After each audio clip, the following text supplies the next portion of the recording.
ہم جس دور میں داخل ہو چکے ہیں اور جس دور کی طرف بڑی تیزی سے، اتنی تیز رفتاری سے واقعات اب رونما ہو رہے ہیں کہ اب کم سے کم اس غلط فہمی سے ہم سب کو نکل جانا چاہیے کہ یہ باتیں جو بتائی جا رہی ہیں یہ تو کہیں ہماری آئندہ آنے والی نسلوں کے زندگی میں آئیں گے۔ اس غلط فہمی سے اگر ہم نکل جائیں گے تو اس کا یہ اصل فائدہ یہ ہوگا کہ ہم اپنی زندگی اور کیریکٹر کے بارے میں زیادہ سیریس ہو جائیں۔ ایک حدیث سناتا ہوں آپ کو میں سب سے پہلے۔ ایک بار اللہ کے رسول صلی اللہ علیہ وآلہ وسلم ایک مجلس میں کچھ گفتگو کر رہے تھے۔ اتنے میں ایک شخص آیا، گاؤں دیہات کا رہنے والا، اور اس نے آتے ہی ایک سوال کیا اللہ کے رسول سے کہ قیامت کب آئے گی؟ اس وقت آپ نے جو جواب دیا وہ یہ تھا، جب وہ وقت آئے جائے کہ جب امانت ضائع کی جانے لگے گی تو اس وقت قیامت کا انتظار کرنا۔ اس نے مزید وضاحت طلب کرتے ہوئے پوچھا کہ یہ امانت کے ضائع ہونے کا کیا مطلب ہے؟ کیسے ضائع ہوگی یہ امانت؟ تو آپ نے فرمایا جب ذمہ داریاں نااہلوں کے سپرد کی جانے لگیں تو پھر انتظار کرنا قیامت کا۔ ہم لوگ اپنی اردو زبان میں جو امانت کا مفہوم سمجھتے ہیں وہ بہت ہی محدود ہے، لیکن قرآن و حدیث کی زبان میں امانت کہتے ہیں ہر بڑی ذمہ داری کو۔ تو اس حدیث میں جو اللہ کے رسول نے فرمایا اس میں ایک بات یہ بتائی کہ جب ذمہ داریاں ایسے لوگوں کے سپرد کی جانے لگیں جو اس کے اہل نہ ہوں تو سمجھ لینا کہ اب یہ آخری دور آ گیا۔ اب یہ ذمہ داریاں سرکاری بھی ہو سکتی ہیں، حکومتی بھی ہو سکتی ہیں، اداروں کی بھی ہو سکتی ہیں، دینی قیادت، مسائل بتانا، احکام بتانا، مقدمات کے فیصلے کرنا، اس طرح کی جتنی بھی ذمہ داریاں ہیں وہ دنیاوی ہوں یا دینی ہوں، جب وہ نااہلوں کے سپرد کی جانے لگیں تو یہ قرب قیامت کی ایک نشانی ہے۔ یعنی اس کا مطلب میرے اور آپ کے لیے یہ ہوا کہ یہ غلطی ہم کو نہیں کرنی ہے، ہم کو بچنا ہے اس سے۔ ہر طرح کی ذمہ داری ہم ان افراد کے سپرد کریں جو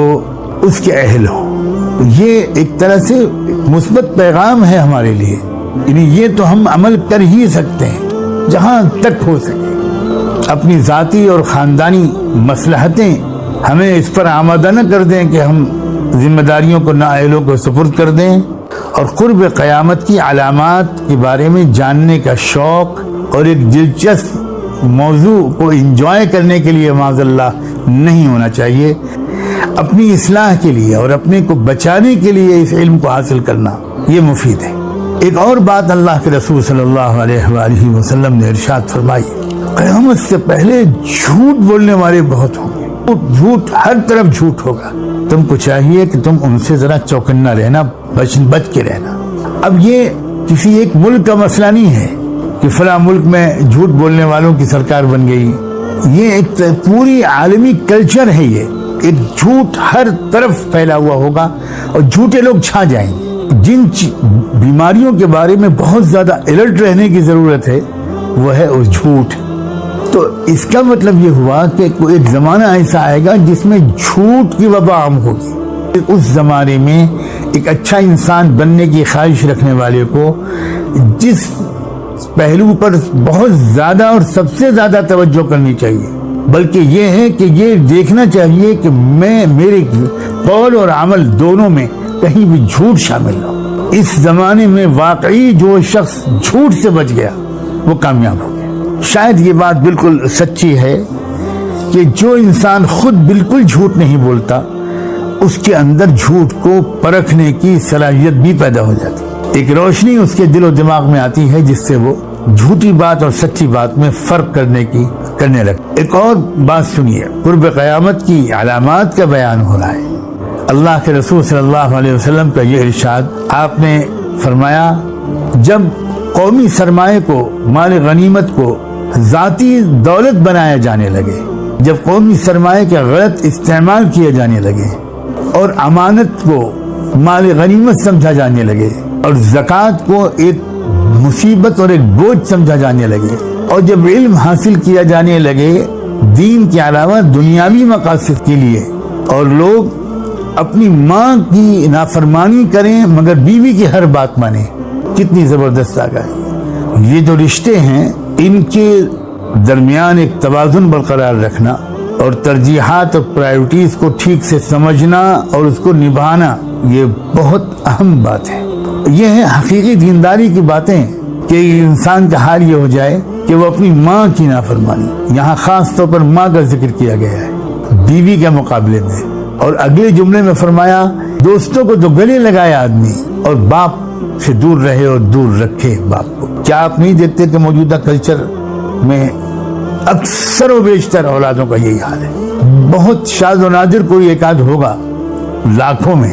جو اس غلطی سے محفوظ ہوگا۔ اور جب تم دیکھو کہ مسجدوں میں شور و غوغا بلند ہونے لگا، لوگ بلند آواز میں آپس میں باتیں کرنے لگے جہاں خاموشی اور ادب اور وقار ہونا چاہیے،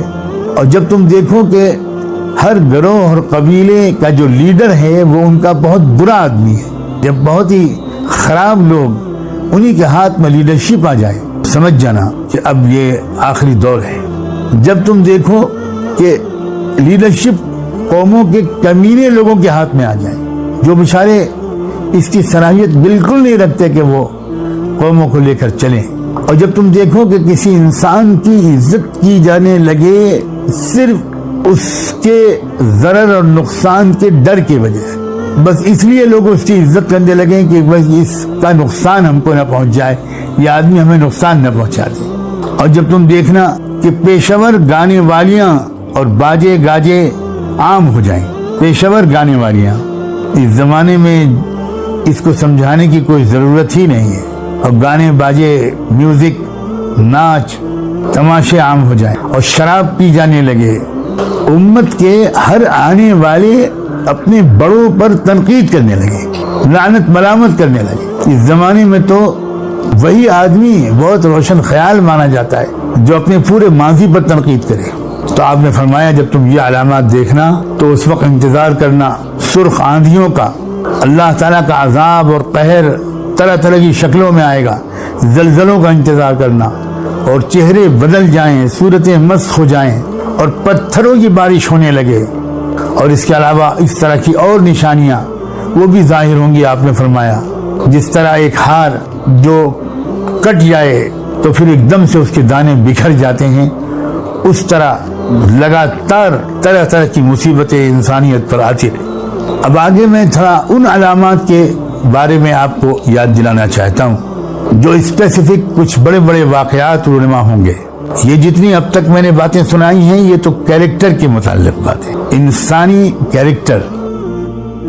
فتنہ دجال کا وقت دور ہے، اس غلط فہمی سے نکل جائیے۔ فتنہ دجال تو زمانہ ہوا شروع ہو چکا، اور اب تو وہ اپنے آخری شباب پر ہے، اور وہ جب اپنے آخری نقطہ عروج پر فتنہ دجال پہنچ جائے گا تب دجال کے لیے باہر نکلنے کے حالات بن جائیں گے، تب وہ کھل کر سامنے آ جائے گا۔ عمران بن حسین کہتے ہیں میں نے خود سنا اللہ کے رسول کو یہ فرماتے ہوئے آدم کی پیدائش سے لے کر قیامت تک کوئی واقعہ اور حادثہ دجال کے فتنے سے بڑا اور سخت نہیں ہوگا۔ یعنی بڑے بڑے امتحانات جو آئے ہیں ان میں بھی سب سے بڑا امتحان پوری انسانی تاریخ میں فتنہ دجال۔ انشاءاللہ آنے والے وقت میں بھی میں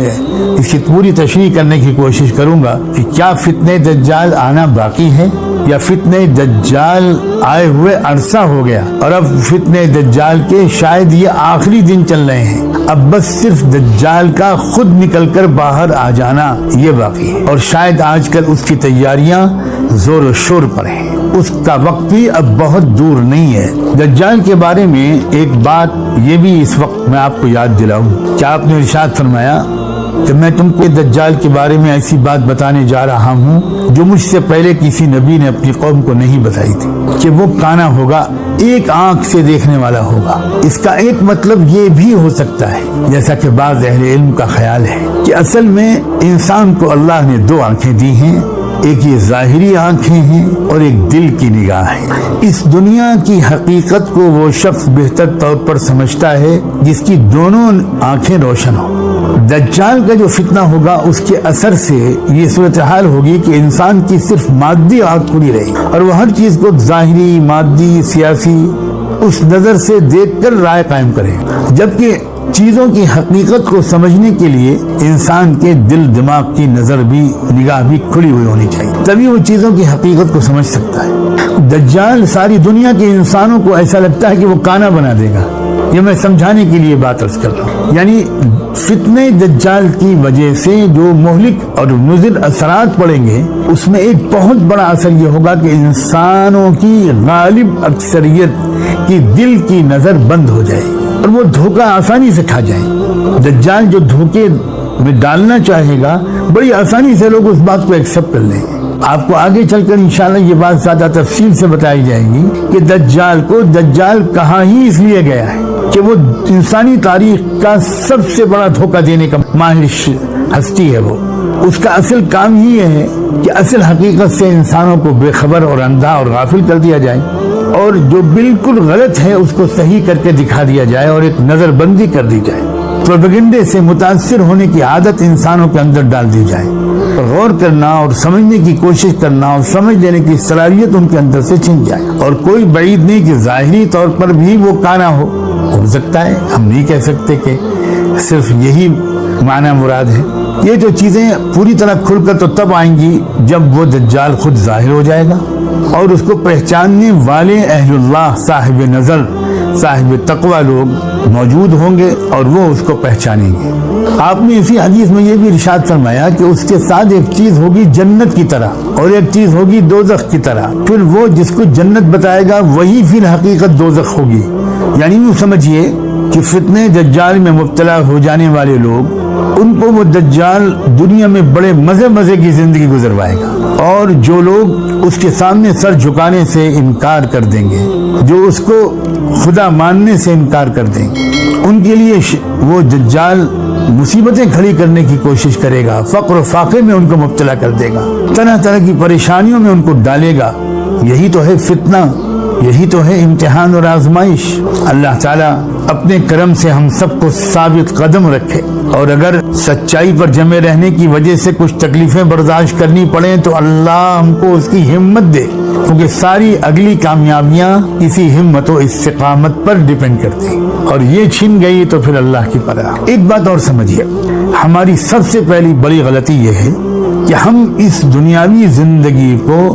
اصل میں ایک مزے کی زندگی گزارنے کا ایک پیریڈ سمجھتے ہیں، اور اسی لیے جب کوئی پریشانی آتی ہے تو بہت زیادہ پریشان ہو جاتے ہیں۔ اصل میں یہ دنیاوی زندگی امتحان کے لیے، کوئی نہ کوئی امتحان مستقل لگا رہتا ہے اس دنیاوی زندگی میں، اور انبیاء علیہ السلام اللہ تعالیٰ نے بھیجے اس لیے کہ انسانوں کے اندر اچھائی کو قبول کر کے نیک بننے کی صلاحیت بھی بھرپور ہے